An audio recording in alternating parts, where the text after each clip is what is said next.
many fans you are in this shit.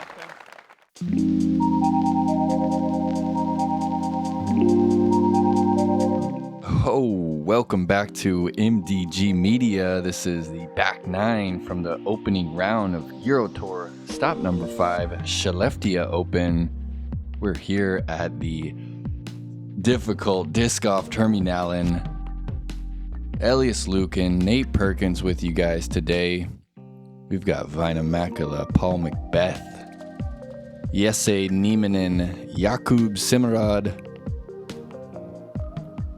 Yeah, we had an exciting front nine with McBeth shooting pretty much lights out, leading the field by 2 strokes already after the front nine.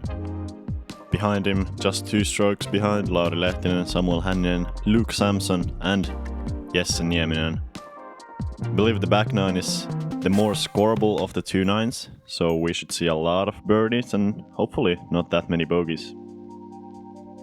Starting off with a 135-meter straight shot. This one actually is one of the few holes that does not have any out of bounds to speak of. And this basket is up on this little knoll. Also, one of just 2 holes that really has any rollaway potential at all. I believe, really speaking about the level of the field, 135 meter par 3 with the slightly elevated green, still playing below par as one of the easiest holes on the course. Paul trying to go some sort of anhyzer release, opening up the final gap but does not get enough anhyzer on it. That's well short and probably gonna be a layup from there.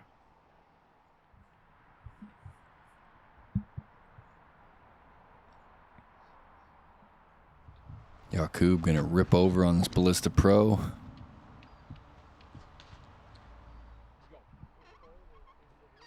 Alright, slides into the circle there. Yep, and once again we see that small consistent skip that so often happens on this course. Grass being thick and Jakub will have a scary putt from there. Väinö trying to get it a little bit closer ideally. Turns it over too much. That's also gonna be in the layup territory from there. Getting a look at the SA's backhand. He likes it. Wow, I see why, just outside the bullseye. The man known for his forehands puts it inside the circle here at 135 meters. Yeah, we see a couple of errant backhands from Jesse in the front nine, but that one was just beautiful. Hopefully giving himself some more confidence on the upcoming holes that might suit the backhand a little bit better than the forehand, as Jakub just barely misses it.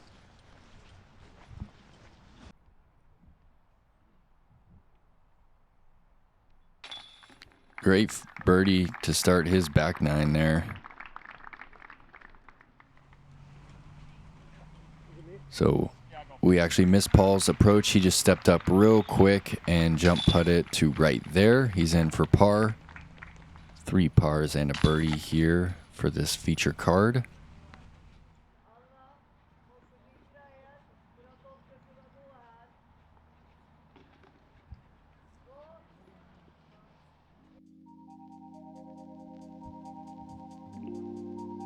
All right, hole 11 here. Need to throw your drive on a little bit of hyzer through this pretty wide fairway here. It kind of pinches in a little bit. You really want to be pushing this back wall right here and just skip just in front of it, and it sets you up with about an 80-meter uphill shot, a little bit of a low ceiling. And this is just the second basket out here that has any rollaway potential. Pretty steep on that right side, gentle on that left side, but you can quickly find yourself in a spot where it's tough to putt from. Yeah, this is one of the rare fairways that does actually offer some skips. So for example, you see Jesse going with a low hyzer here, trying to get that big skip to the left, and he does. Another just perfect backhand from Jesse.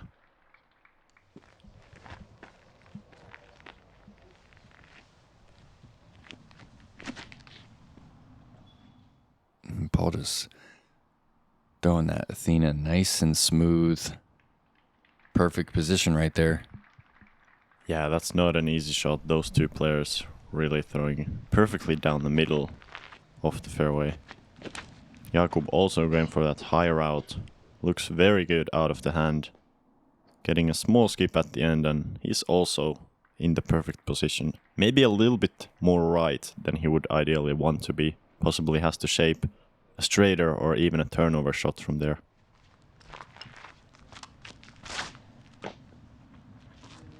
That's just another great looking shot.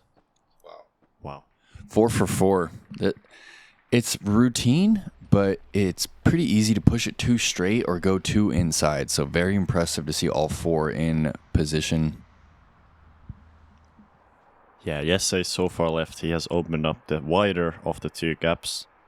Throwing a good looking forehand, just a little bit short there. And I believe Jakub has to go through the tighter one on the right side of that middle birch tree. Also leaves it a little bit short there. It's a common result. You really don't want to go long or left or right on this hole. As Paul does the same. That's surprisingly hesitant from all of those players. Väinö's in prime time right here, asking for it to check up, and what a shot. Well played hole. Yeah, that was beautiful. One of Väinö's signature shots for sure. That standstill putter. Jakub with some good touch there to not go too far past the basket. And Paul, great look from circle 2 here. Just off the band, that was only centimeters from going in. You can see he's a little bit frustrated. So definitely one of the birdies that you would like to get on this back 9. Great uphill putt. A little bit of death putt there. Yeah, Paul just barely missing high. It's the second time this round, and fortunate to not roll there. Couple of pars in a row, you know, he's frustrated at that.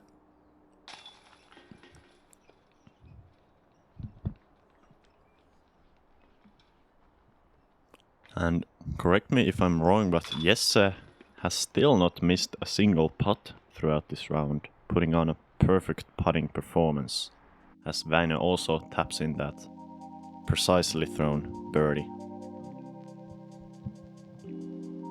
All right, love this little par 3 here, 108 meters. Really the only tee shot that we're throwing downhill. There's 2 gaps. A lot of players are playing this right gap, backhand, and there's this OB pond like just in front of the pin. So you can kind of decide if you want to try and lay up short of it and putt across. Oh, that's a great look at the hole right there. Gallery's going to be lined there on the road for this shot. If you go deep of this pin, you're left with a pretty scary death putt. Yeah, surprisingly many people are actually just trying to park this hole. Possibly give it a bit of an ace run. That backstop behind the basket stopping the disc. And yes, that's a matter of centimeters of going over that water. Wow. He's going to move to 5 under. That's a turkey for him.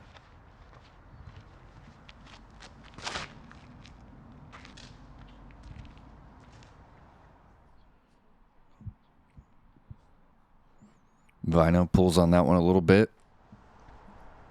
Yeah, it's a surprisingly tight gap on that right side, especially if you go with a lower speed disc like Väinö did with a mid-range. You have to throw it a little bit higher to get the distance. Paul is going straight for the water, but skips off. What a break. Wow. And he's just loving this Athena right now. Just really slow in the footwork.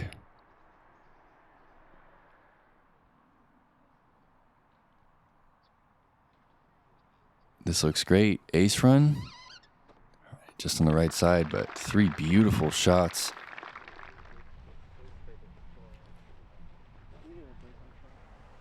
Väinö here. Probably even running the basket, since he definitely does not want to leave this short. Don't roll. It's the flag there, stays up there. Looks like we're gonna have possibly even 3 birdies on this hole, as Paul makes it from 6 meters. Great result, even though this hole is one of the easier ones on the course, and it's right in front of you. That water really gets a lot of people, and I believe one of the best breaks we have seen from Paul to skip off that water into circle 1.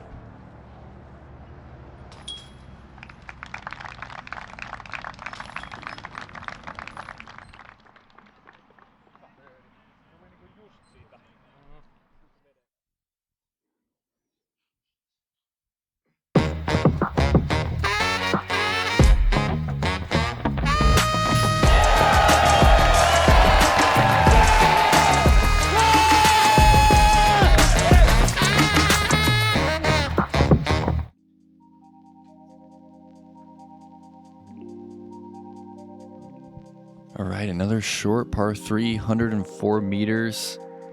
A lot of players are throwing this little flex on the right side. There's a couple of big bushy trees in the center that kind of like to gobble up a lot of shots if you don't get enough initial turn on this one. And there's some OB looming on the left side, maybe 10 meters left of this pin. This is probably the easiest hole on the course. Yes, for sure. Actually, almost half of the field is getting a birdie on this hole. So anybody from this feature card not being very close for the birdie is going to be disappointed. As you said, pretty simple shot with the backhand. Jesse actually going with the alternative route, which is this forehand high, flat to fading shot. Trying to go over that bush, but he has thrown it too low. This is risking the left side OB. Needs to come back. And I believe he has gone OB. Huge mistake on this easy hole. Wow. You won't see him do that again. Pulling on that forehand, and Paul throwing something real stable there. Was that zone? I think it must have been the way that it hyzered out that quick. Yeah, you can see Paul throwing a very hard shot here. Surprising, because it's a very short hole. Jakub, I believe, also going with the overstable disc harp here. This hole is just made for Jakub. That's a beautiful shot there, 6 meters away.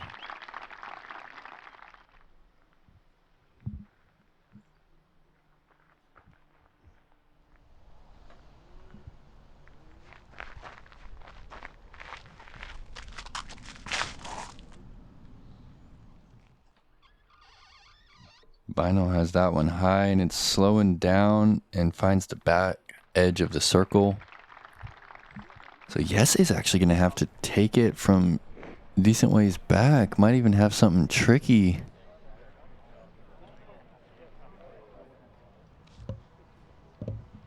Even having to go with the backhand that he does not prefer. Just 50 meters to the basket though, so should be pretty simple shot. As he makes it just perfect.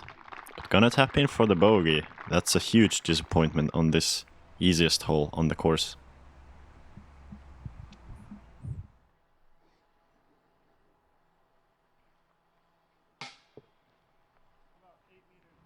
Committed putt, just finds the band. Oh, no way. Back-to-back band hits here, and Paul missing one from inside the circle. And Jakub, the lone birdie here. This feature card's going to play this whole even par. Would have never guessed that to happen. As we said, easiest hole on the course. Half the field getting birdies, so feature card playing the average well worse than the entire field.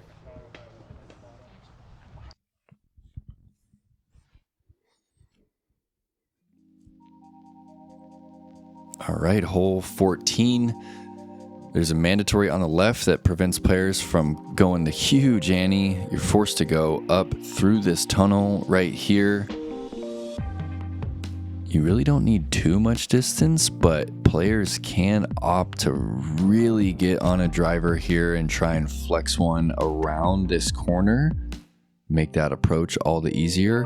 110 meters really gets you into position where you can see the basket.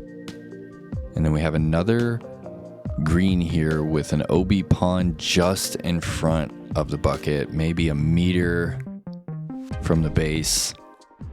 Players are left with the decision to either lay it up short and putt across or try and park it. Huge drive here gives players a big advantage here. If you can get such a long drive that you can already see the basket, already makes that approach so much easier. As Jakub has turned it over too much, does not get the distance, and gonna be a very difficult shot for the birdie from there. This is left side from Paul, needs to keep turning and hopefully get around the corner, as he does. Wow, that is big, that is a huge drive. Only about 50 meters left from there. Yeah, great understanding of the stability of his disc there. That was a tad bit early out of the hand, but it just continued to drift.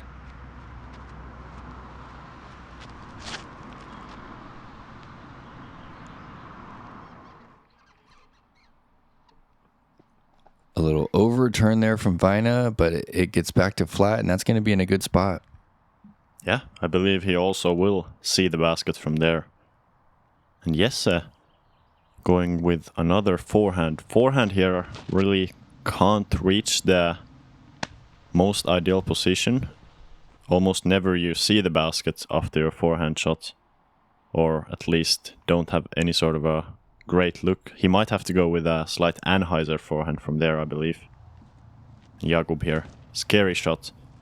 Ideally you want to land a little bit left of the basket here, or long as he does, but that's so long that he will have a 15-meter death putt, which is pretty much unrunnable.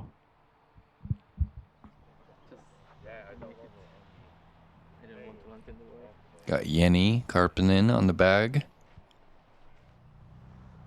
Okay, so Jesse can actually see the pin. It's a big forehand.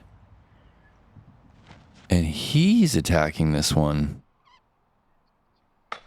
Oh, no, it didn't.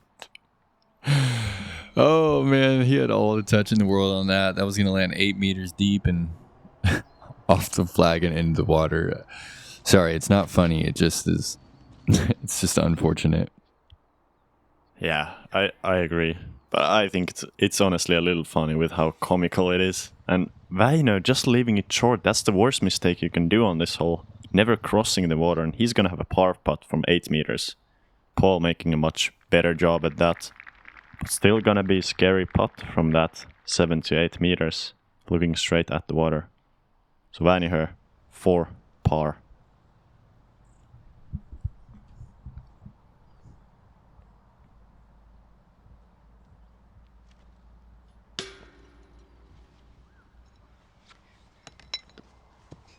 I'm honestly surprised to see a lot of this. I mean, all 4 of our competitors go for the green rather than laying up to Circle's Edge on the short side of that pond. Yeah, that's also a good play, but maybe they just have such confidence in their putting skills. They can hit it from 8 meters there as Paul does. I believe we might have missed Jakub's layup from 15 meters. He definitely wasn't going for that putt from 15. And yes, after the unfortunate break, still tapping in for the par. Not a terrible score in this hole, even though it is one of the more birdieable par 4s we play. And McBeth moves to 6 under par. He is leading this tournament outright. 4 holes to play.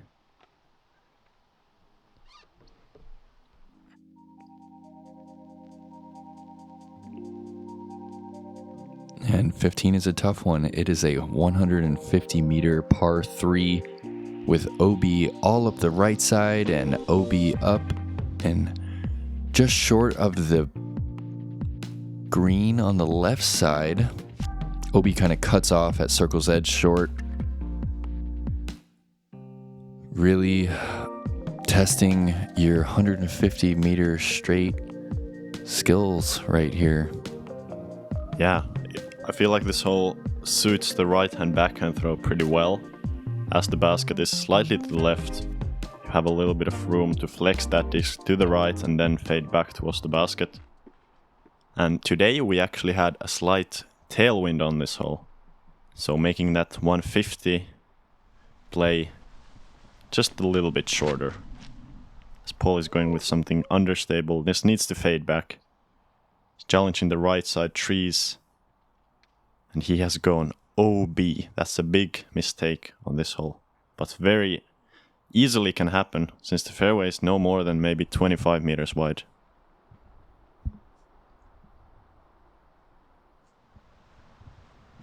Jakub kind of going with the opposite line there, just kind of pull over on this really overstable driver. Tugs on it a little too much, but it is overstable enough to get back in bounds. Yeah, no birdie look there, but should be a pretty easy par. Jesse with another backhand here. That's an early release. Needs to hit the tree and stay safe. I believe he does. Would have challenged the left OB for sure without that tree. Falcor for Väinö.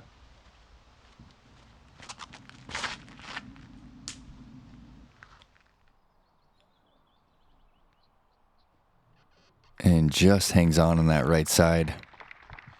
Tough hole. Yeah, very tough.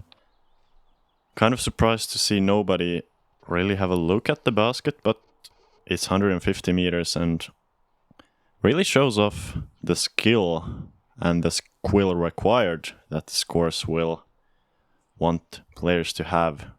We have a 150 meter hole with control, you know, maybe 5 years back. Some of these holes were just unheard of in Europe.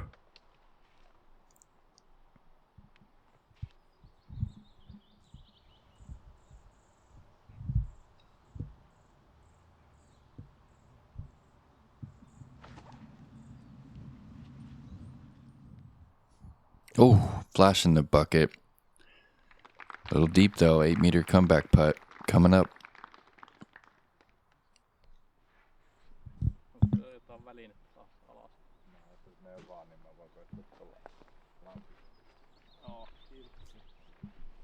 Maybe left one up in the tree there.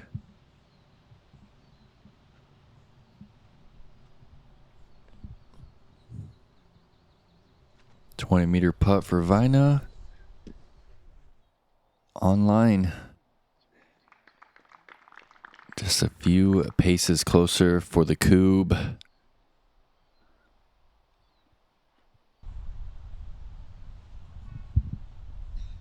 Very makeable from here. You can see that wind, tailwind from the tee, kind of dropping the disc out of the air.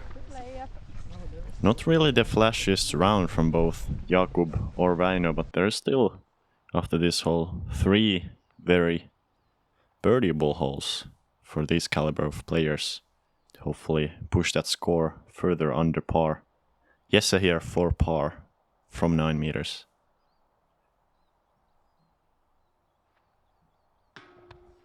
That hurts. That's a tough hole to take a bogey on.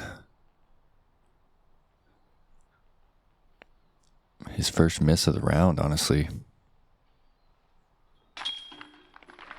And Paul's going to card his first bogey of the round.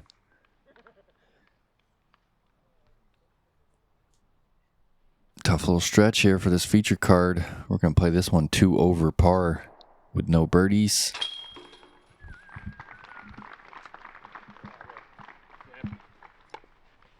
Yeah, but it's, as we said, a very tough hole, and if you don't get that perfect shot, you're never gonna be putting for the birdie. As we move to the other side of the course, near the clubhouse, towards the last 3 holes. Latitude 64's boys down here, just finished checking out the telemetry from your map, and everything is A-OK.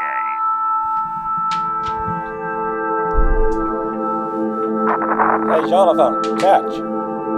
Huh? Warning, low oxygen. Warning, low oxygen. Jonathan, we're getting an anomalous critical failure on your suit. Could you please confirm status?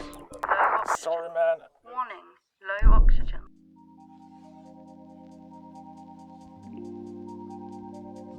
And this is just one of the most spectacular par 5s that you're ever going to play. 337 meters, and this tee shot is really important. You want to get out the gate with a lot of distance, ideally something past those 2 pine trees in the center of the fairway, and you can just see this beautiful lush green fairway up through this birch forest. There's kind of a dual fairway late in this hole. Really demanding tee shot. Actually, all the shots are pretty tough if you want to card the 4 here. In years past, this was actually a par 6. Yeah, I believe they made it only maybe about 30 meters shorter. Call it a par 5 now. Yes, one of the more difficult par 5s we play. Jakub not quite turning this drive over as much as he would like. He has faded into the left side woods. No OB there, but just natural OB. Well, one thing I really like about this hole is that the fairway is relatively wide. It is quite wide and fair. There's really not that many random trees in the middle of the fairway. You can see Väinö staying on the fairway, but well short of the ideal landing zone, and that pretty much takes out the birdie chance entirely with such a short drive.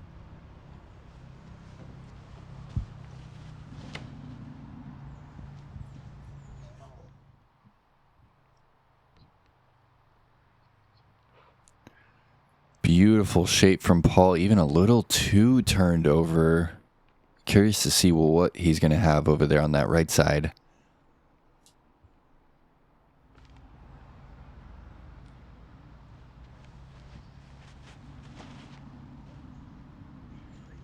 Yeah, semi-conservative play from Jesse. It's possible to still score playing 3 4-hands. Yeah, very difficult birdie, playing 3 4-hands, but par still very much in play. And not even that difficult. I feel like if you just stay on the fairway for all of your shots, par is quite manageable.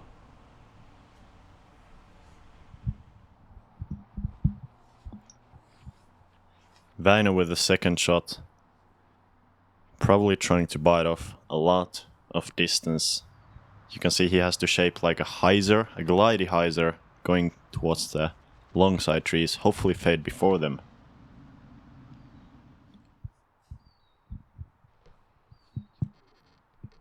Pushing it into that back wall of birches, and birch tree is really just such a great natural hazard for disc golf. Because it's not out of bounds, but it really forces you to hit a tiny gap if you want to get out of them. I agree. And you can see Jakub not having birch trees, but some other trees having the over the forehand anhyzer, fading out well early. But getting a good kick, stays on the edge of the fairway there. Still possible chance for par there. Jesse going with a forehand anhyzer. This is a highly technical shot here. Actually forehand roller. Wow. And he's on the fairway. That was a creative shot there. It looks like he's in prime position too, and Paul actually was in prime position, and he's going hyzer flip to flat up through the gap. 2 perfect shots. He's going to be looking straight at the pin, probably less than 80 meters in. Great shot there. Paul choosing the left of the 2 gaps late in the fairway, and he should have a straight shot about 100 meters from there.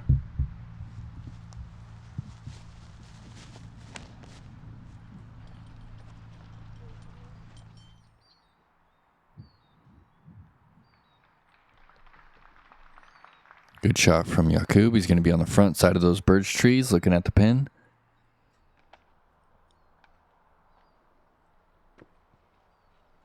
Oh, and just Väinö right up against this sign. Really tough. You can see he almost has no angle. Maybe a roller here? Yeah, or maybe just trying to play it safe, get some meters. He didn't quite choose his gap there. I believe he was going for the right side, but left it out too far left and hitting the middle group of trees there. very difficult par from there, I believe.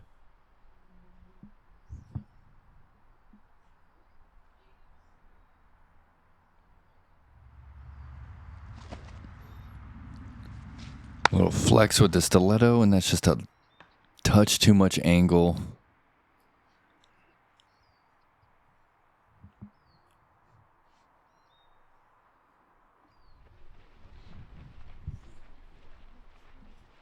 You can just see how incredibly long this hole is. Even after many shots on the fairway, Jesse is still about 70 meters out from the basket. Väinö there with a pretty good looking forehand hits the last tree in the way. Gonna have to settle for the bogey, and Paul, perfect position here. Approaching for the birdie. And wow, he's inside the circle. This is a rare birdie on this course. It's so long you have to keep your 2 first shots perfectly in the fairway to have that chance. It's gonna be a lot of strokes on a lot of people. Where does this one rank as far as difficulty? It is actually the second most difficult hole on the course, playing 0.6 strokes above par, so very difficult. Really believe most of that difficulty just because of the length of the hole. You need to throw so many good shots in a row to get that birdie or even that par. Yeah, and the last quarter of the fairway is just so demanding, really tight, and the rough is thick.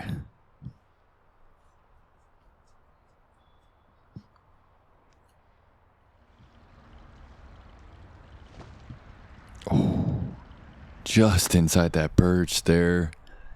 He'll have that left for par. And Jesse is still making a case for this lead card for the round 2. Yeah, it's a very difficult course. You know, even those 3-4 under scores are very good. They're really challenging the lead card. Jesse there with a good par, and with one pretty easy birdie and one difficult hole left. I believe Jesse is looking to push his score into that 4 under zone.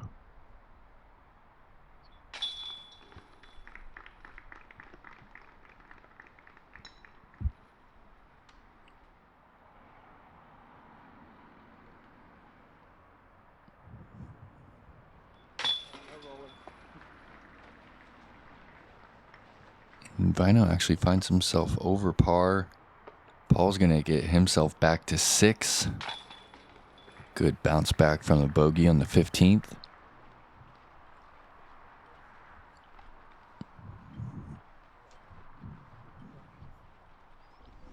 And we are headed into the shortest hole on the course. Hole 17, little island hole, just 69 meters. The island is just smaller than the circle. I'd say the longest putt you can have on the island is maybe 6 meters.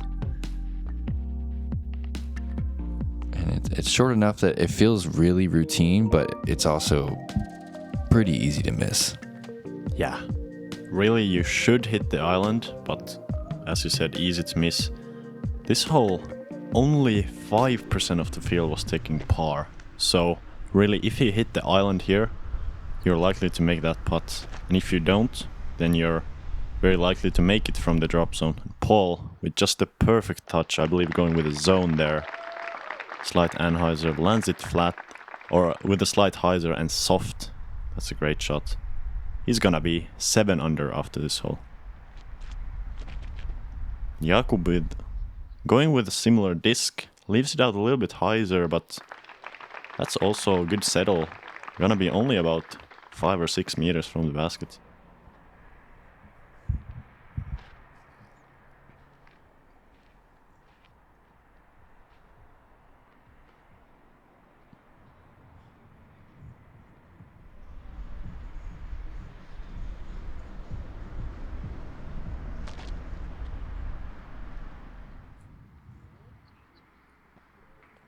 Nice shot there. Maybe a little slammer from Jesse. Yeah, believe so. Finding that room on the left side of the fairway. You can see how wide this fairway is. People can really choose their line, even though most players are going straight here. You do have room for that slight hyzer or slight anhyzer or even a flex, as we saw from Paul. Väinö keeping pretty low. Needs to stay up and does just barely. Pretty scared to go with such a low shot here. But well done, and everybody on the island here. Yeah, 4 for 4. I feel like that's pretty rare. Beautiful drone shot here. Rarely rare to have an island hole in the woods. I love this.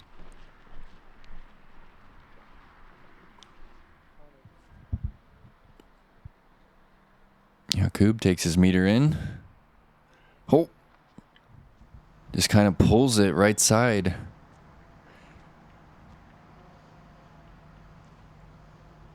No way. Back-to-back air balls on the right side.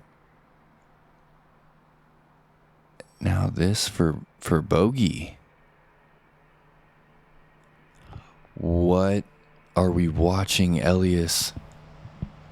And another miss. That's catastrophic. I believe the disc is just sticking to his hand right now. Really difficult to get over, and grabs the harp and just pops it in the basket for the triple bogey. Wow. Oh, and a complete malfunction on the putting green from Jakub.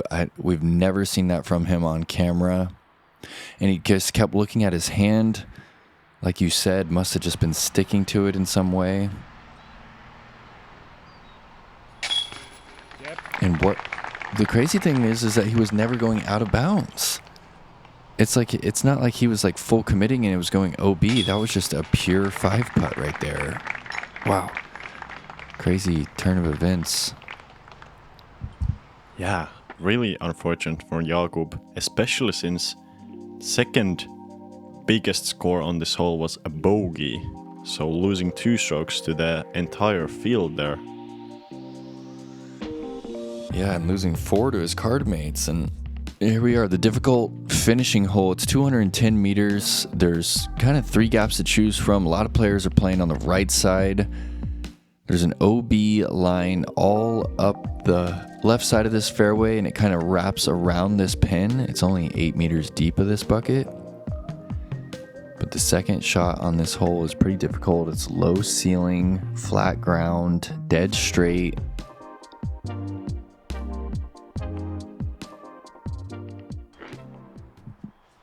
Interesting to see what gap these players choose to go. I feel like almost everybody is trying to go for that right side gap. Looks like Paul is eyeing that gap down. As he hits it perfectly with a slight hyzer, needs to skip back into the middle of the fairway, and does. That's the perfect drive. Yep, just a nice 110 meter shot off the tee, gets himself into position. Jesse gonna go forehand. I believe he's gonna go for that left gap. Yep, forehand really open with this left gap, but he pulls it way left. That is unexpected from Jesse, usually one of the more accurate forehand players you're ever going to see. Väinö also going for the right side gap. Perfect looking shot. Hits one of the last trees, but still in good position. From the right side of the fairway there, really opens up maybe a forehand approach or even a low turnover.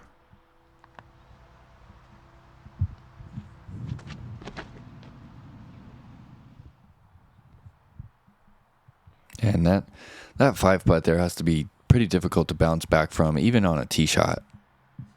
Yeah, I believe so, but Jakub still, I saw him smiling after walking to 18, having a good chat, maybe throwing a couple jokes with his caddy, really trying to get over that as quickly as possible. Jesse here, gonna be a very difficult scramble to get that par. He's trying to make it happen though. Bit of a low forehand there, still about 110 meters to the basket from there.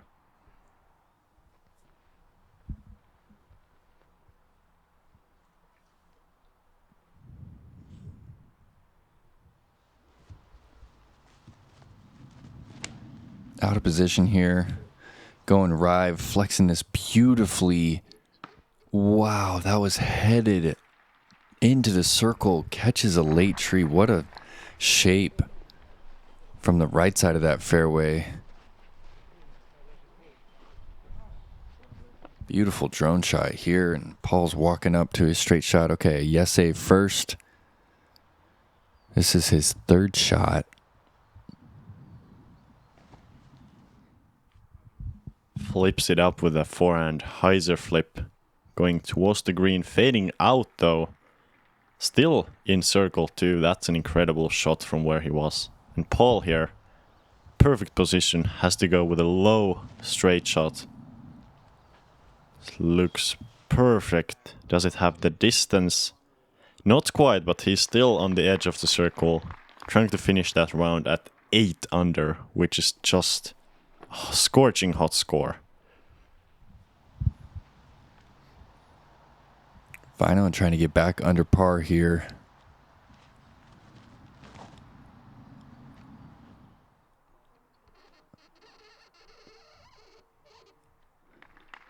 And he's inside the circle. He'll have that left for a birdie.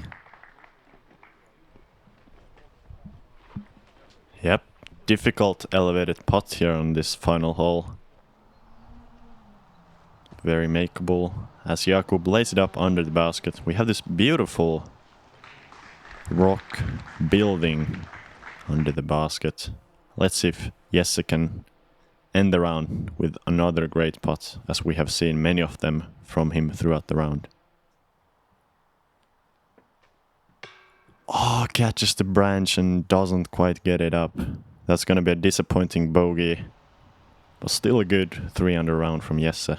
Paul here to go 8 under.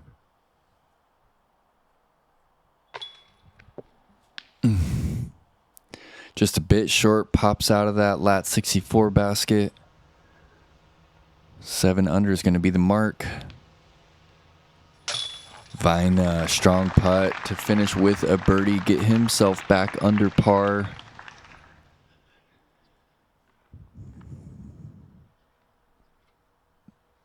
Single bogey from Jesse coming up, going to get him to 3 under. Very respectable score.